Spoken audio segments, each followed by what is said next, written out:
My guest today is a big-voiced powerhouse who's just stepped into one of the leads in Hamilton, her 6th Broadway show. Welcome to show people, Mandy Gonzalez. Thank you, Paul. I love having you here.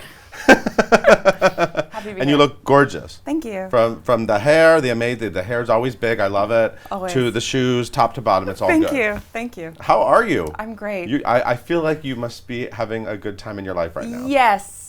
The time of my life, I would have to say, I've had, but you can it's- sing. no. By the way, I'm a huge fan of your voice, so if you ever want to burst into song at any point during this interview, just go for it. Thanks, Paul. No, I'm having an incredible time. I just started the show last week. Hamilton, and Hamilton. The big international sensation, Yes, Hamilton. here on Broadway, and it has just been an incredible ride. I actually started rehearsing in August, and from then on, it's just been amazing. So you are Angelica. Yes. And we all love Angelica. Yes. Renee Lee Goldsberry. Yes. She won the Tony, and she just Yes. you were replacing her. You're the first replacement in that role. Yes. What was it like, sort of stepping into it? And there are some new stars.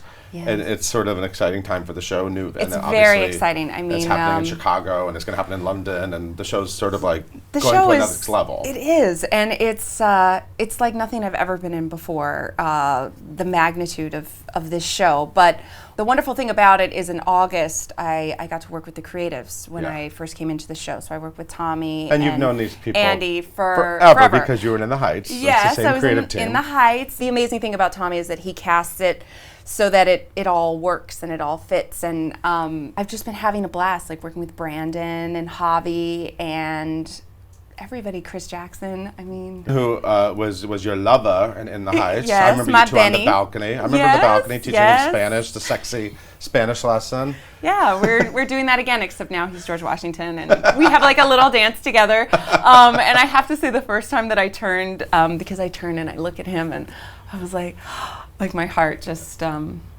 always when I see Chris, and we have a really special relationship, so it's nice. Karen Olivo was here, and she's Yes. doing the role in Chicago. Yes. And she was also in the original cast of In the Heights. It's nice that all these In the Heights people are fitting so nicely into this show.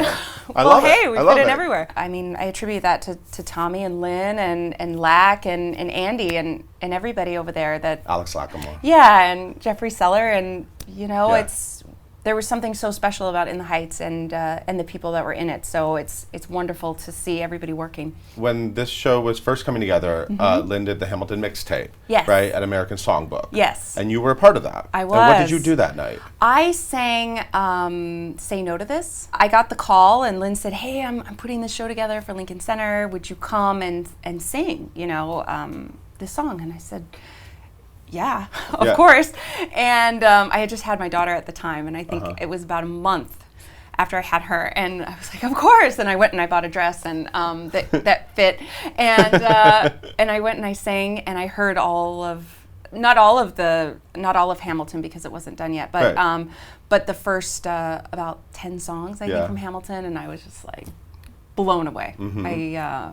Lynn just never ceases to amaze, and I was completely blown away. So explain this. When you're friends with all these people, and you obviously did In the Heights, and Yes. you're part of that show's amazing success. Nina. Right. I mean, Yeah. That was you. It was me.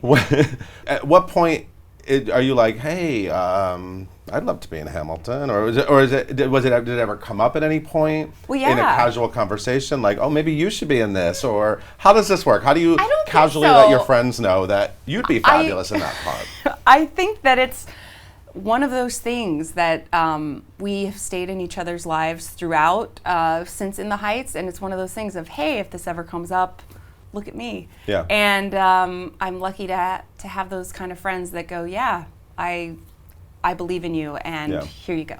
Yeah. So I was lucky to get that call from Tommy that said, hey, Renee is leaving, and we'd love to have you. And it was like That's the super. best. That's a huge phone call. The best call ever. It's nice when you work in the business for as long as I have to have that kind of camaraderie and respect. for one another's work. So it's good.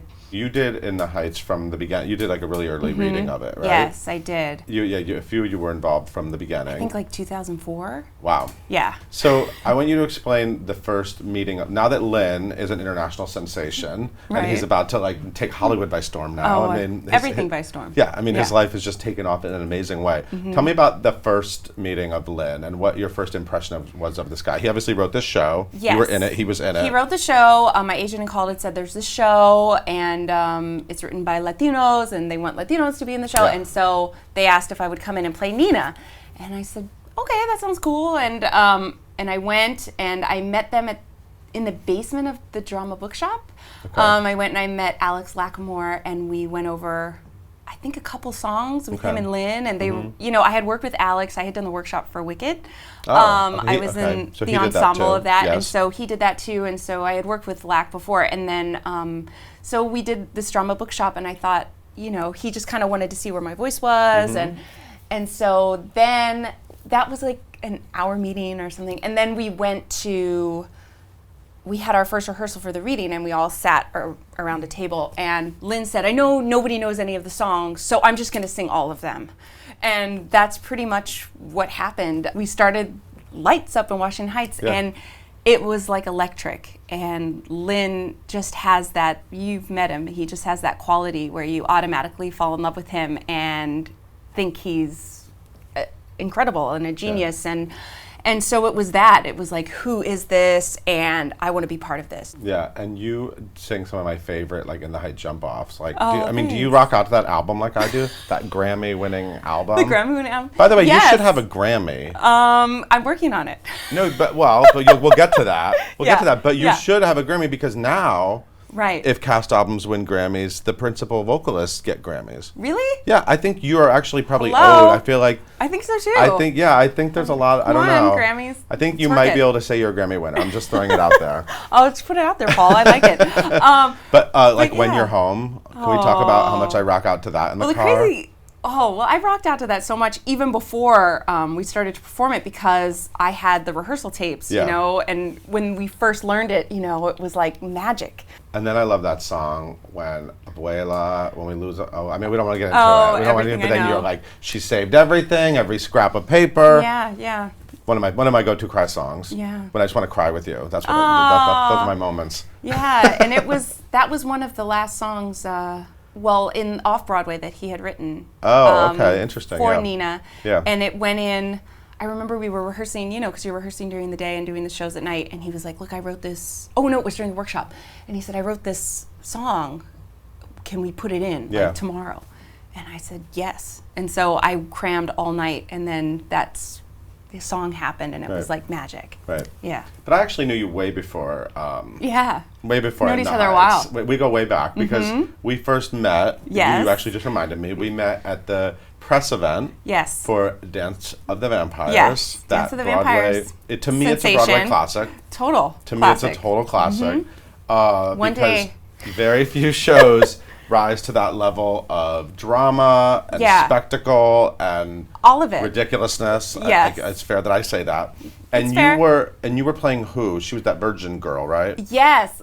What was her name? I was playing the role that was played by Sharon Tate in the Fearless Vampire Killers, and her name was Sarah. Weren't you billed like introducing It Mandy was Gonzalez? like Michael Crawford. Introducing. He was so nice, and he introducing him. But it was Michael Crawford wanted to make sure that was up there, and he was at all of my auditions and was at the last audition, and I think he had a big say in a lot of things, but in my casting, and he was so wonderful to me and really believed in me, so it was nice. But yeah, that was my first original show, but I had but I had taken over the role in Aida before that. Oh, was that before you did Dance of the That Vampires? was like a little bit before, and then okay. You were in Eli's Coming. I saw you in that. That was actually your first. All right, let's rewind. You grew up in California. Rewind. Right. Let's rewind a little bit. You grew up in California. I did. And was Broadway part of your childhood? It was. Or was it more just singing? Well, singing was like a big part of my childhood, but a lot of my childhood was about like Judy Garland and Edie Gourmet because which is random, but my grandmother was a big influence in my life. My parents both worked a lot, and she was like our babysitter, and she played all this music in the house, and I was the only grandchild that really liked it. Right. And so I would sing back to all of Right. these like heavy, Like what songs? like heavy songs. Well, Are any of them still in your repertoire? of course. By the way, Well, I saw your 54 Below show. It's Oh, one of my thank you. favorite Oh, one of my thank you. favorite like cabaret solo concerts I've ever seen. It was Oh, amazing. Thank you. Yeah. Anyway, I appreciate that. And do you ever sing any of those songs from I your do. childhood? Well, Judy Garland live at Carnegie Hall is one of my go-to albums. Oh, yeah. Again, in Turbulence, it's like Hamilton and Judy Garland live at Carnegie Hall because it's what I grew up with. It's what when I found out that I loved to sing. It was that album. It was Sweet Charity with Gwen Verdon. Those were, and then everything like Ethel Merman was, Right. Okay. you know, my big Yeah. thing because that's who my grandmother listened to. So that's who we played. And you have a big voice to rival these women. Well, I'd like to try, you know, You and do. I in my mean, own Do you way. have bad vocal moments? Of I mean, course. I haven't heard any from Oh, you. well, So, thank you. but I don't know. Yeah, knock on that. Knock on Whatever metal. that is, metal. But yeah, I have my own challenges, but I try to approach everything with an open mind and open heart, and just kind of go for it in every way possible and give it my all, and then whatever happens, happens. And I try not to make it too much about the vocal. I'd like to, you know, make sure that you're hearing exactly what the composer wrote, like what lyrics are Right, being you can't- told, you what can't story go is being too told. far It in can't your be too own much just about that. But there are moments when I just like to rock out. And Yeah, that's 54 like fun. Below. Yeah, and Next that's time why- next time she's at 54 Below, everyone, like, I'm telling you. Well, that's a wonderful thing about New York is that, I mean, really any town, but there's no town like New York, because you can be in a Broadway show and at the same time you can go, and then after your show you can go and sing at 54 Below and be this whole different person. Yeah. You know, and you can constantly reinvent yourself, and that's the wonderful thing about New York, and it's been so welcoming to me in that way. So you went to that camp in Florida, the Anne did. Ranking. Oh my gosh, What's it yes. called now? It's called Broadway Theater. Broadway Theater Project. Right. Okay. Yes. And and is that still? It's still there, right? It is It's still in there. Tampa. Now it's run by Deb McWaters, and I've actually gone back to teach a Oh, couple yeah? times at the camp, and it's total But you were full surrounded circle. suddenly by all these, and you just when you were in high school. This was when I was in high school. I had a singing teacher that said you should audition for this camp, and you know, Gregory Hines was going to be there, and Gregory Hines. I mean, that was the best class in the world. And I love there's like Gregory old news footage because I was probably the worst tapper in the class, but I, like everything, I worked really, really hard. And I ended up, they picked like 15 kids to be in the class, and I ended up getting in the class. And I stood all the way in the back, and then there was this thing where, I mean, I guess if you're a tapper, like, you know what it is, but they do a challenge circle where everybody stands in a circle and they're like, challenge, challenge. And then Gregory Sounds Hines. terrifying. Oh, it's, if you're not a tapper, you're like, okay, like, Mr. Hines, Right. I'm just trying to get through the steps.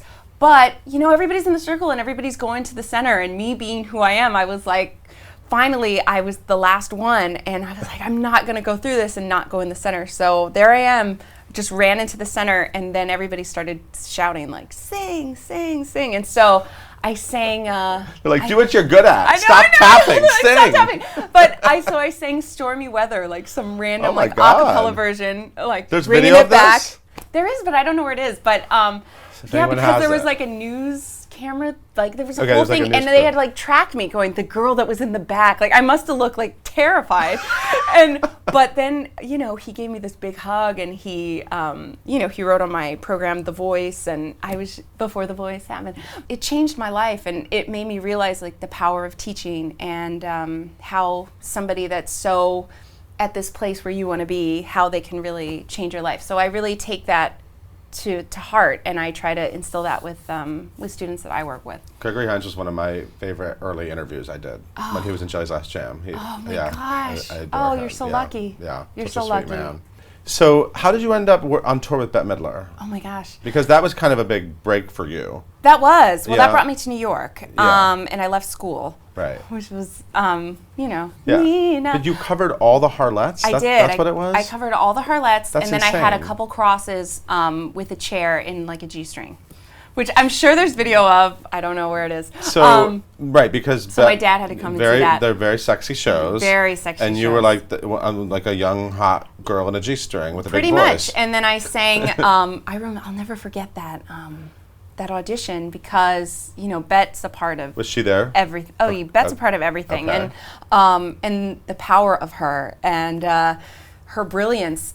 Wait, were you terrified to meet her? Was I she was so excited. I was Okay. like, Yeah. I was a huge fan, and Yeah. but she came in this like green suit, like it was all green, and she had glasses on, and I was like, oh, I didn't know what Bette Midler wore glasses, like, and she watched us audition, like we had to dance, Okay. and then we had to sing, and then she wanted us to sing all the parts, and I remember kind of having to do this sing-off with another woman that Okay. has done a lot of background singing, Right. and Bette was like, well, why don't you hit this note? And then I hit it, and I remember the other woman couldn't hit it, and Bette was like, looked at me like, you got it, and she really took me under her wing, and I was so young, and she was so wonderful to me, and I have some wonderful memories. I mean, I really lucked out, man. Like the beginning of my career, it was like Bette Midler, like Michael Crawford, just these royalty, and I learned so much from them. And Have you seen Bette Midler like since you did a tour with her? I have not seen her, Was she but gonna remember my you? first show. And she's coming to Broadway. Hello, Dolly. Hello. Hello, Dolly. Get those tickets, and I will. But she wrote me my first telegram at Dance of the Vampires, and she just told me how proud she was of me and how wonderful I sounded, and so. Well, you know we what? have Then stayed who in cares touch. that the critics killed that? You got a telegram it was all about, from Bette Midler. All about Bette Midler, and so that was pretty cool.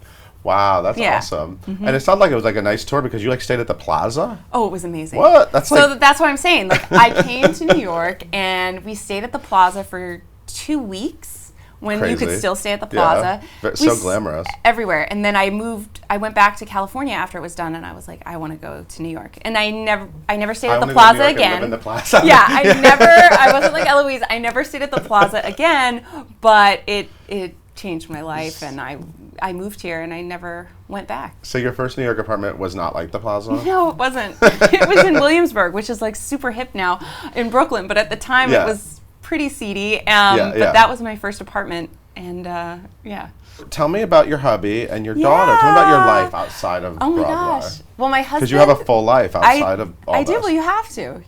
You have to fill the pie. I met my husband when I was very young, and really? we've been together a long time. And my husband, I met how him at young? CalArts. Oh. Like before any of this. before Okay, any of it. yeah. So I was like 18 when we met. My husband was going to CalArts in the art program. So my husband is a visual artist. He makes paintings. He shows here at 11 Rivington. He's actually going to be at Expo Chicago with 11 Rivington. I looked up his stuff. It's really showing good. his paintings. Yeah. Yeah, he's an abstract painter. And so he has a studio out in Bushwick in Brooklyn. But so we really are like the artist couple, and we have our amazing daughter Maribel, and she is the light of our life, and she loves to also like make things and sing, but she's not so showy, so I love it. And I love the fact that we're both creative people, but I admire my husband so much because his work is really incredible, and to watch an artist, a painter, and especially if you're in New York, I think you should be going to the theater, you should be going to galleries, you should be seeing all of it, listening to music, going to the ballet, because it's so rich in culture here. But to see an artist's work from when we were so young and to see it progress to now, I mean, it's quite extraordinary. So I'm like, watch out New York. Like, I'm very excited for his show. And he's watched you. He's watched all this. Oh, he's been all at this stuff. everything. And has it, like, having your daughter and the whole outside life, has it taken like the pressure off career a little bit? Like, No. do you still always have that? You have to. You always have that drive. You always have to have Wait, a drive. how'd you become the Beast? Oh, that was from Karen. From Karen Olivo? Yeah. Oh, that's how you became. From coin from Karen Olivo, because during In the Heights, I guess I missed a vocal rehearsal, probably because I had something else. I don't know what happened, but I missed a vocal rehearsal, and Andrea Burns said to Karen, "Where's Mandy? Like, doesn't she have to be at vocal cleanup?" And Karen said, "The Beast don't need no rehearsal." And then from then on, I was the Beast, and everybody calls me. And you were the Beast on Twitter. You were Beast Mandy. I was the Beast, and then somebody's like, "You should change that." I don't know if people know who you are, and then I was like, "Oh, okay." Well, not a lot of like pretty girls want to be called Beasts. I know, it's funny, but it is a badge of honor, I will have to say, because it does take a lot to be an actress in New York and do that. So I take my Beast name to heart, I would say. I love it. I Yeah. love that you're the Beast. Thanks. It would be people would be really upset if I didn't ask you anything about Wicked. Oh, gosh. You are an Elphaba, Yes, a former I Elphaba. You're part am. of the Elphaba family. Can you tell? Do you drink? do I There's still not still green on you. Is it still green? I don't know. It lasts a long time. It lasts a long time. Is there? Do you dream of Oz? I've heard of sometimes Elphabas maybe dream about like. Recently, an Elphaba told me they had dreams about not being able to ever turn green, like they wouldn't stay on the makeup. Or were you able to just sort of get out of Oz? I don't know. There's so many wonderful things about Wicked, but Is green still your favorite color? Because you at one point said it was your favorite color, but that was before. I don't think so. Wicked. Just because you kind of get overkill with Right, being it's a painted lot. green. It's a lot. And I had a green jacket. Like it was a lot. But I don't know. I think that a show like that will stay with you forever because it is such a marathon. Training for that show was like unlike anything I'd ever done. I was on a treadmill, running, singing, My God. similar to a little bit to how I started training for this show because I had that experience with Wicked because of the turntable. And there's a lot of stairs in the show, like up and down, so you have to have your stamina up. Wow. So it's like, you have to start running, singing at the same time. Is this treadmill in public? Like, are you doing this at like no. Crunch? Like well, now running, that I live, singing out loud? No. At Wicked, they have a treadmill upstairs. Okay. In my life now, I live in the suburbs, and everybody's asleep at 6 o'clock except for some people. So that's when I run, and so I'll sing or I'll just talk and build up my stamina. So yeah. So you're in Hamilton. Yes. And all your friends and family must be like, "We're so excited you're in Hamilton. How do we get tickets?" That's awesome. Can I see you in it? I know. It's all possible. You just have to A little patience. I don't know, a little patience and lottery and all of those things, but it is incredible. And I have to say, being in the show feels just as good as, I mean, maybe it feels just even better than watching it, but for me, but it's thrilling. I mean, all the way around. When Hobby walks out and he says, "I'm Alexander Hamilton," and everybody screams, it's like nothing I've ever experienced. And people, crying at the end, and to play this character, this powerful woman that changed so many lives, it's a dream come true. Yeah. I'm so excited for you. Thank you. I'm a huge cheerleader. When are you of coming? yours. If I can get tickets, are you kidding me? If I can get tickets, I will be there. Good. I will be there, and I'll let you know. Okay. I'll scream. I'll scream for you. All right. I'll Sounds scream great. for the Beast. That's right, baby. Thank you so much for being here. Thank you, Paul. I adore you. Thank you. Everyone, try to go see Hamilton. I'm sure she's phenomenal. I'm going to see her really soon. Yes, At the you Richard are. Rodgers Theater, or you can see it other places too, but she's doing it on Broadway. Yes. Thank you so much, Mandy. Thank you, Paul. Thank you for watching. We'll see you next time.